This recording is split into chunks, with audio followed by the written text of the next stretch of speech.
Hoi vriende, so ons skriflesing hierdie week kom uit Matteus 10 vanaf vers 24 tot 39.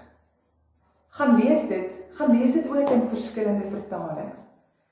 Dit is 'n bietjie 'n moeilike gedeelte.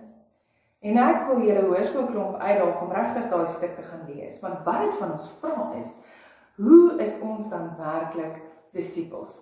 Verlede week het ons instruksies gekry van wat dit is om op 'n reis te wees saam met Jesus, wat dit is om as gestuurdes te leef in die wêreld. Hierdie week kry ons instruksies oor hoe leef ons in vertroue op Jesus Christus alleen. Dit is nie altyd so maklik nie. En ek sê dit ook in die diens en ek herhaal dit vir julle. As jy gedink het dat dit maklik is om 'n Christen te wees, reality check, niemand het gesê dit gaan maklik wees nie, maar dit is moontlik deur te vertrou op die Here Jesus Christus. So ontdek Jesus as die Christus wat regeer oor julle lewens. En deur dit te ontdek so julle roeping as gestuurdes. So ek het 'n bietjie 'n vraag die week vir julle. Wat is regtig vir julle moeilik in hierdie tyd? Ek besef vir julle, party van julle moes terug aan skool toe, party van julle is nog steeds by die huis, party van julle moet vanweë julle omstandighede of julle eie gesondheid van die huis af na skool gaan. En daarom vra ek die vraag vir julle. Wat was vir jou regtig moeilik? Dalk moet ek dit so vra. Wat het jou bang gemaak in hierdie tyd? Waarvoor is jy bang?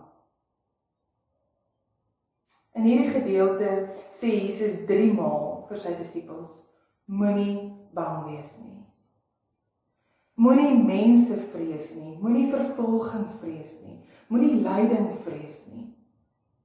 Want ek is die Here jou God, die een wat self gelei het vir jou, wat ook 'n moeilike pad gestap het. En jy kan vertrou dat hierdie God saam met jou hierdie pad stap, en jy nie alleen is op hierdie reis nie. Sjoe julle, ek weet dit is nie altyd maklik nie, maar weet dat dit is moontlik met die krag van die Heilige Gees. Vertrou op die Here en moenie bang wees nie, want God is by jou. Amen. Ek gaan met julle saam deel, luister daarna en ek hoop dat dit julle kan inspireer.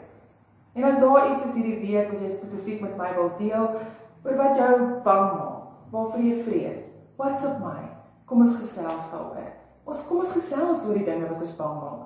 Maar die realiteit is, ons 'n klomp goed waarvoor ons bang is. En dis okay. Deel dit met my.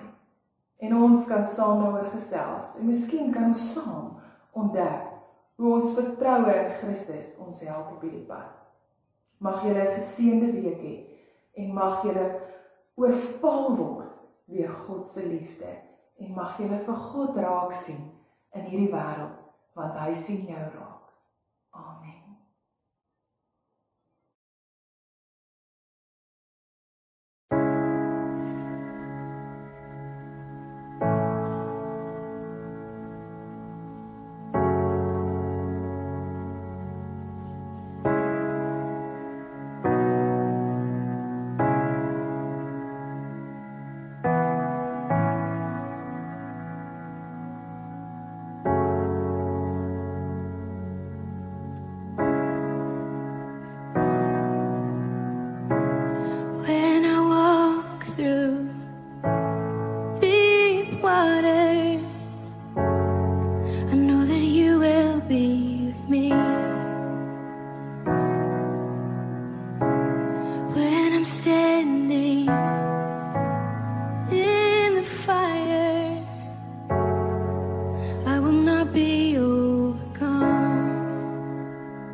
the